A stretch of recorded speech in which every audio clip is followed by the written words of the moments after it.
Ataramu a gĩsayansi mothe wa Ira nĩ maragethire matumbĩ 10 ma munyi muthemba wa Northern White iria itigarĩte igĩrĩ tu thĩ. Mĩhang'o ĩno ĩratabanirio ĩkĩrũmĩrĩra mũtaratara wa KWS na athuthuria kuma mabũrũri ma Jeremani na Italy, na muoroto wao nĩ kũgitĩra kũhuka kwa munyi ici. We are optimistic with the knowledge that you have. I know it's the first time you guys have done it, but it's very optimistic that this will succeed. Kenya ina munyi mĩthemba ĩtatũ iria nĩ Black, Northern na Southern White, kuria munyi muthemba wa Northern White ikirie kũhuka thĩ ng'ima tondu itigarĩte igĩrĩ tu cianga. So this is a very safe procedure, and we can be able to be collecting oocytes almost every 4 months.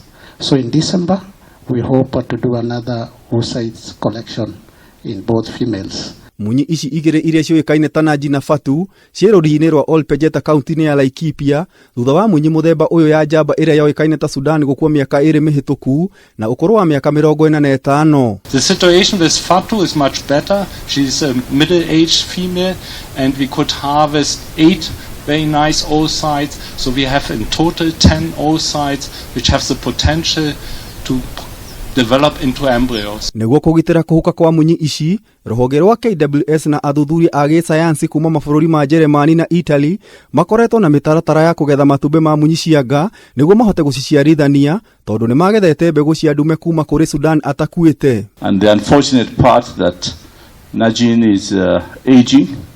Yeah. So yes, we have that worry, but I know the other things will happen. Kuringana na Minister wa Ugendi Najib Balala akiaria rũriĩ-inĩ rwa Olpejeta nĩ acokeirie ngatho athuthuria aya akiuga mũbango ũyũ wa ũciarithania mũteithĩrĩrie nĩ wa mwanya na wahotekeka Kenya ũgũkorwo ũrĩ kĩama. So ours is to endorse this process. This is not one organization. This is a collaboration between 4 countries: Kenya, the Czech Republic, Italy and Germany. So this is an international collaboration that we are working.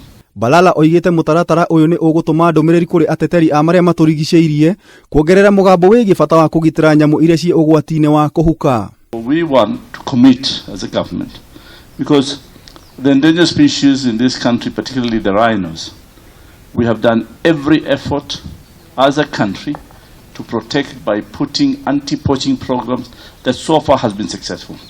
And touch wood, since January to today, not a single rhino has been poached. Athuthuria aya nĩ mahotete kũgwatithia matumbĩ manga na mbegũ cia ndume iria cigũkorwo igĩkuo nĩ munyi muthemba wa Southern White ta surrogate mothers nginyagia iciare kana ka munyi muthemba wa Northern White na kuongerera namba yacio. The next step is now to fertilize. And how do you come back in December, do another harvest, and then from January to April, how do we now transfer these embryos to the surrogate Southern White rhinos? We are working very hard to make embryo transfer happen in rhinoceros for the first time, so that we are very confident once we come back middle of next year to do the first embryo transfer in Northern White rhino. Ũgethi ũyũ wa matumbĩ kuma kũrĩ Fatu na Naji nĩ wa gatatũ na nĩ ũrambĩte kũrũgama nĩ ũndũ wa mũrimũ wa COVID-19 ũrĩa ũragirĩtie athuthuria kuma na nja ya bũrũri gũka gũthiĩ na mbere na mĩtaratara ĩno.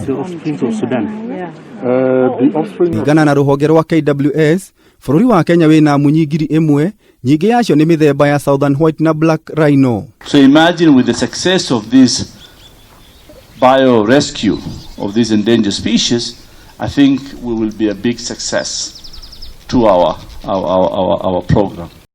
Ngĩribotera Kameme TV, Njeta Gĩtaũ wa Wanjikũ.